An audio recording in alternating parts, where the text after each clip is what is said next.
देखिए, आज से चुनाव की आदर्श आचार संहिता जो है वो लागू हुई है और गोंडा जनपद में भी हम लोगों ने आज इस पूरे कार्य के लिए अपनी जो टीमें गठित हैं उनको फील्ड में उतार दिया है और इसके परिपालन के लिए ये सुनिश्चित किया गया है कि एक लेवल प्लेइंग फील्ड हो, जो चुनाव की आचार संहिता का एक फाउंडेशन पिलर होता है कि निष्पक्ष इलेक्शन की शुरुआत के लिए ये बहुत ज़रूरी है। और उसके अतिरिक्त मैं ये अवगत कराना चाहूँगी कि हमारे जनपद में कुल 25 लाख प्लस मतदाता हैं और जिसमें से 11 लाख से ऊपर महिला मतदाता हैं। और ये एक ऐसा नंबर है जिसमें युवा संवर्ग और हमारे सेंटिनेरियन और 80+ वोटर्स भी हैं, तो बहुत ही बड़े तरीके का एक इंक्लूसिव इलेक्टोरल रोल है। और गोंडा जनपद का जो इलेक्शन का डेट है वो 5वें चरण में शेड्यूल हुआ है। हम लोग 20 मई को पोलिंग की हमारी जो डेट है वो है और इसके लिए सभी तैयारियां जो है पूरी मजबूती से कर ली गई हैं। एक सकुशल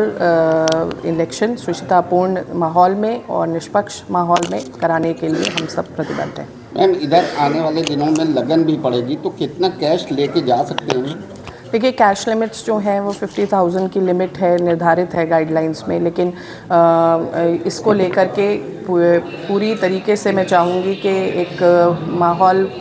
ये जो है इलेक्शन का, उसमें इस बात को आप सबके माध्यम से क्लैरिटी से रखा जाए और लोगों का उत्पीड़न ना हो, लोगों को किसी प्रकार की समस्या ना हो, तो वे अपने जो भी कैश मूवमेंट कर रहे हैं उसके संदर्भ में जो बिल्स हैं, उसके संदर्भ में जो उनका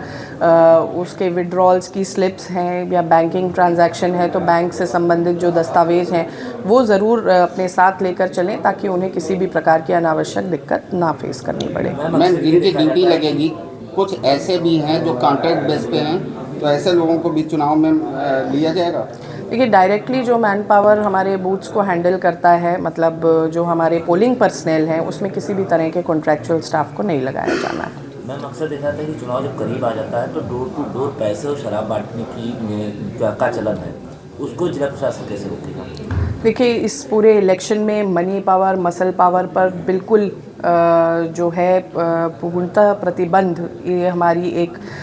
सबसे बड़ा उद्देश्य है जिसको लेकर के हम लोग चल रहे हैं। और इस कार्य में मतलब हमारी जो टीम्स हैं, चाहे वो हमारे सचल दस्ते हों, स्टैटिक सर्विलांस टीम्स हो, वीडियो सर्विलांस टीम्स हो, हमारा जो पुलिस और प्रशासन का जो अतिरिक्त अमला है वो इसको सुनिश्चित कर रहा है कि इस कार्य में किसी भी तरह से कोई गतिविधि ऐसी नज़र आती है तो उस पर अंकुश लगे और उस पर हम लोग प्रभावी एनफोर्समेंट सुनिश्चित करें। न्यूज़ और पेड न्यूज़ के खिलाफ क्या कुछ कहना है? देखिए, हमारी एमसी कमेटी भी बनी हुई है, जो कमेटी पूरी रूप से इसका एक कोमिंग करेगी सारे मीडिया प्रोफाइल्स जो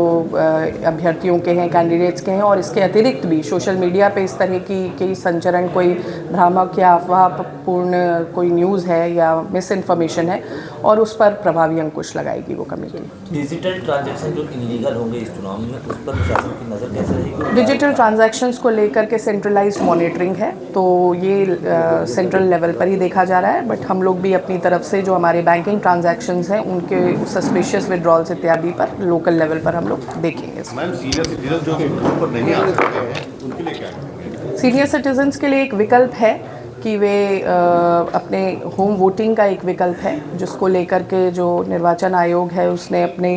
एक व्यवस्था बनाई है। तो जो लोग इस व्यवस्था को अमल में लेना चाहते हैं उन्हें पहले से एक फॉर्म भरना पड़ेगा, उसको लेकर के वे होम वोटिंग का ऑप्शन जो है उसको एक्सरसाइज कर सकते हैं। मैडम, वोट परसेंटेज बढ़ाने के लिए जो आपका कैंपेन चल रहा है वो उसका क्या है? देखिए, वोटिंग परसेंटेज बहुत ही बड़ा मुद्दा है, क्योंकि हमारा जो जनपद है उसमें निरंतर ये गिरावट दिखी है वोटिंग परसेंटेज को लेकर, एक अपैथी है। तो इसको चुनाव का पर्व है और देश का गर्व है, ये कैंपेन भारत निर्वाचन आयोग का कैंपेन है और इस कैंपेन की तर्ज पे हम लोग अपने